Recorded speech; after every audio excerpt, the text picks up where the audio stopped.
This story shows how some people have no shame when it comes to their kids. My wife was cheating on me. She got pregnant and named the baby after her affair partner. I mean, most cheaters try to hide their affairs, but naming your baby after your affair partner and making him a junior, that's a whole new level of disrespect. Well, this is how this crazy mess all started. I work night shift at a warehouse. Been doing it for about 5 years now. Not glamorous work, but it pays the bills. I stop at this 24-hour diner near the highway after every shift, around 6 a.m. when the morning rush was starting. That's where I met Kelly. She wasn't like the other waitresses. She remembered everyone's orders, knew all the regulars by name. 3 eggs over easy, wheat toast, extra crispy hash browns. She had my order down by my second visit. We got married 3 years after I first walked into that diner. Kelly loved working at the diner, said she felt like family there, and for a while it was true. Most of the regulars came to our wedding. The other waitresses were like sisters to her. The overnight crew had this tight bond. You get that way when you're serving coffee at 3 a.m. to people just trying to make it through their shift. Everything changed last spring when Kelly told me she was pregnant. I started picking up every extra shift I could at the warehouse, 60, sometimes 70 hours a week. We had some savings, but babies are expensive, you know. Meanwhile, Kelly kept working her regular overnight shifts at the diner. Said she wanted to save up her maternity leave for after the baby came. That's when this trucker, James, started showing up more often. At first, it seemed normal. Lots of drivers have regular routes, regular stops, but James was different. He'd park his rig in the back lot and sit in Kelly's section for hours, nursing the same cup of coffee.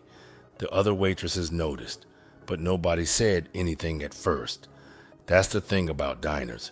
Everyone minds their own business. At least most of the time they do. Some of the other drivers started noticing too. One night, this old-timer named Bill, who'd been coming to the diner for 20 years, pulled me aside when I was picking Kelly up from her shift, told me James had a reputation along his route, said he'd seen this pattern before at other truck stops. But you know how it is with rumors in the trucking community. I brushed it off. Kelly started changing her shifts to match James's schedule. She'd switch with other waitresses, always wanting Tuesday and Friday nights.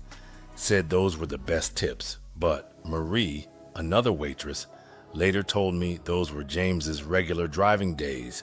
He'd time his mandatory rest breaks to spend hours at our diner.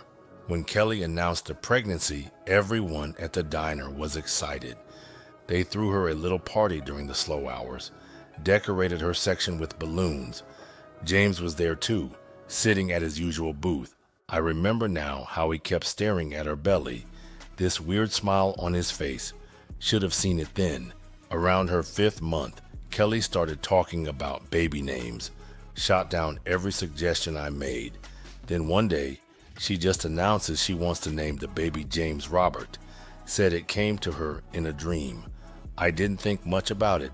James is a common name, right? But her mom's face when Kelly said it, I'll never forget that look. See, her mom worked the morning shift at the diner sometimes. She'd seen how James acted around Kelly, how Kelly would light up when his truck pulled in. She tried warning Kelly once, said she'd heard stories about him from other diners. Kelly just accused her of trying to ruin her happiness. The pregnancy went smooth. Kelly worked right up until her 8th month, said she couldn't stand sitting at home. James kept showing up, but now he was bringing baby gifts, little onesies, stuffed trucks, even a custom-made blanket with James Robert embroidered on it. Kelly told everyone it was just a thoughtful, regular customer being nice.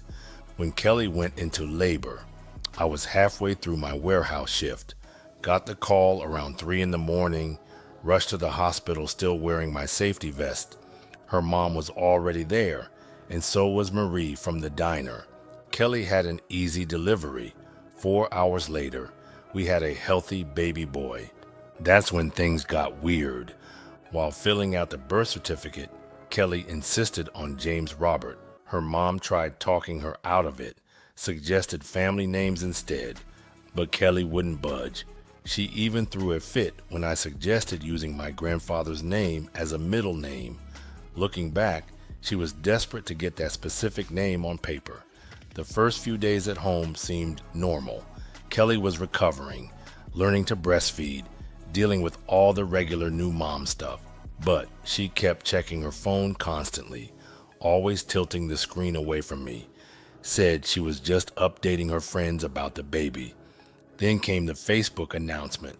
Kelly spent hours working on it, choosing the perfect photos.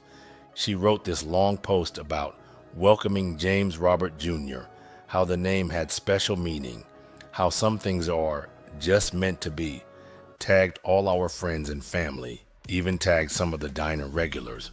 What she didn't count on was social media's reach. See, James had Kelly blocked on Facebook. Typical cheetah move to keep his wife from finding their connection. But a public birth announcement? That showed up everywhere. His wife saw it when one of their mutual friends, another trucker's wife, liked the post.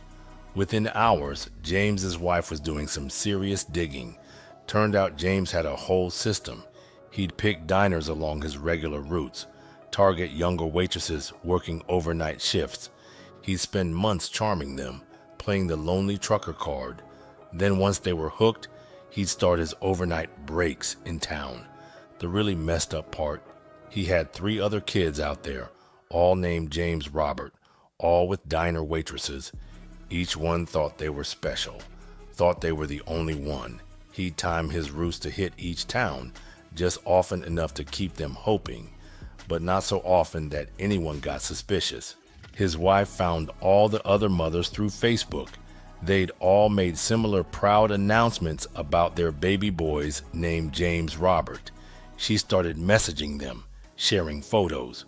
All the kids looked alike. All had the same story about their mom meeting this charming trucker who promised to leave his wife when the time was right.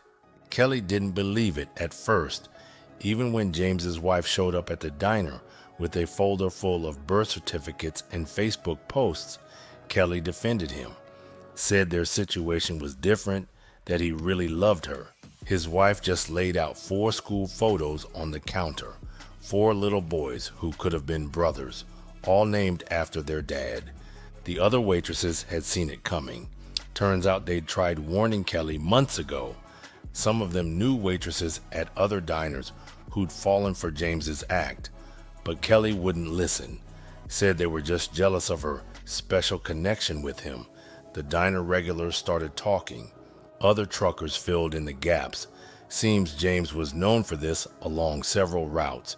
He'd brag about his legacy to other drivers, how he had kids carrying his name across 3 states. Some guys thought it was funny. Others had tried warning the new waitresses when they saw him starting his routine. When the DNA test proved what everyone already knew, Kelly finally broke down, admitted she'd been meeting James at a small apartment he kept in town, said he'd promised to leave his wife once the baby was born, the same promise he'd made to at least 3 other women. James's wife didn't just divorce him, she systematically destroyed him. Turned out those apartment rentals, baby gifts, and child support payments he'd been hiding. He's been taking money from their savings to fund part of the affair, and he was also falsifying his route logs and expense reports to cover his double life. His trucking company fired him when they found out. Kelly moved back in with her mom, still working at the diner but different shifts now. Some regular customers try to act like nothing happened, but you can see them glance at her name tag, probably wondering if she's one of those waitresses they've heard about. The other mothers reached out to Kelly through Facebook. They've formed this weird support group now, share photos of their boys, swap stories about James's lies. They're even planning a group photo of all the James Juniors together. Some kind of healing thing, I guess. Me, I transferred to the day shift, started getting breakfast at McDonald's drive-thru. filed for divorce once the DNA results came back. Kelly didn't contest it, thinks she was too embarrassed by then. The diner owner offered me a discount for breakfast for as long as I wanted.